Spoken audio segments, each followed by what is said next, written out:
Hey everyone, today I passed D100 Fundamental of Spreadsheets. So this class can easily be done in one day. However, I had some trouble with it, I'm not gonna lie. I did have some trouble with it. I failed the first OA, but that's because this class is it's graded by a computer, right? And you have to be very specific, and there's zero room for error at all. So you have to be very meticulous of how you set up the charts, what functions you use, and the sort. So for example, there's this problem where you have to calculate what's the largest number in this data set and what's the smallest. So there's a function that says equals large, and then you can just select the whole array. That's not the right way to do it. Even though it gives out the same answer, you have to use max parentheses or min parentheses, maximum, minimum. So it's just little stuff like that. Like there's many ways to roam, but they want to do it exactly the way they want it. So just keep note of that. Another thing too is the pivot tables. That honestly freaked me out a lot. I have tried to do pivot tables before, but they're just so hard to understand. I didn't grasp it at first, but if you really just go through the course content and really just drill down in the exams for the pivot tables, you'll do well. Just really try to understand, because I know where I was getting caught up personally.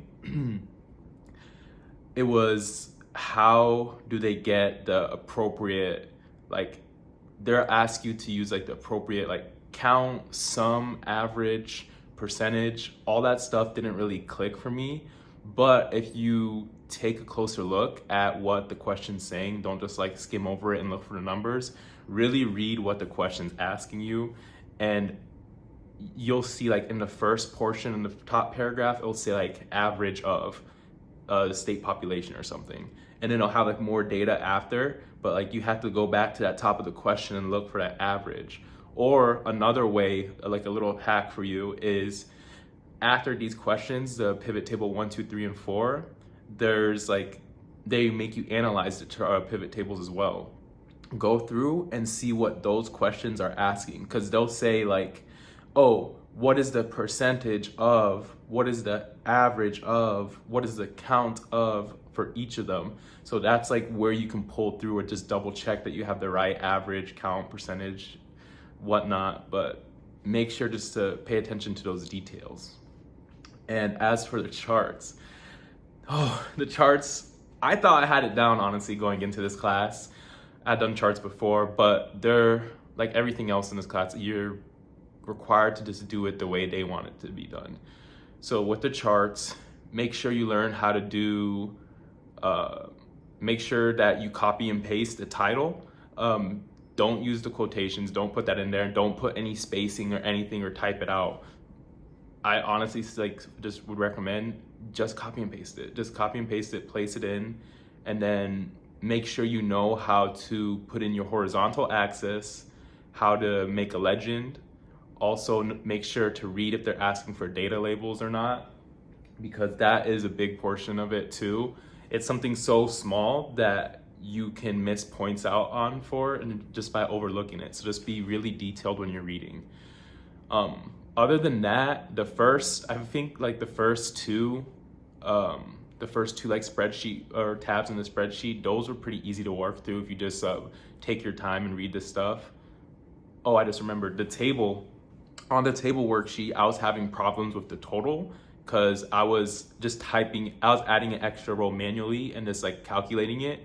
But what they want you to do for the total is to click in the table, make sure it's in the right column, and you have to go into tab and say insert total. So it's like a little checkbox. Like you have to go up on the tab in the ribbon and say insert total, and then you go down, and you don't do like an equal sum or something. You just do the drop down. There'll be a little filter down arrow, click that, and then it will calculate the total for you.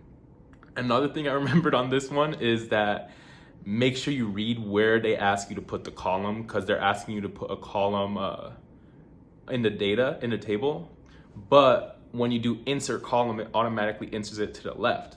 So it enters it into G, I think it's column G, but you need to have it in column H where the other column is to the right of it.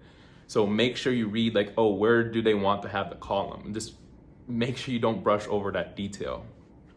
But yeah, like I said, this is a very, very easy class. You can pass it in one day, especially if you already do this at work or something, but it will trip you up if you don't focus. So make sure you focus as much as you can and don't underestimate this class, because I did. I have about like two weeks left of my term, and I thought, oh, I can finish this in a day. Nope, it took me 12 days to finish it. I failed the OA once, and I just passed it now, 2 days left of my term. So yeah, good way to end it out. Just wanted to show this. I got the exemplary. I still missed this one here, so that kind of bothers me. I missed the question, but so a lot of this stuff in the class you're going to be using in jobs for accounting and finance especially. And I know it's easy just to get in the mindset of, oh, I want to get through this course, but remember, you're in school to like learn and actually apply this knowledge somewhere else. But yeah, thank you guys for watching, and I will catch you on the next one.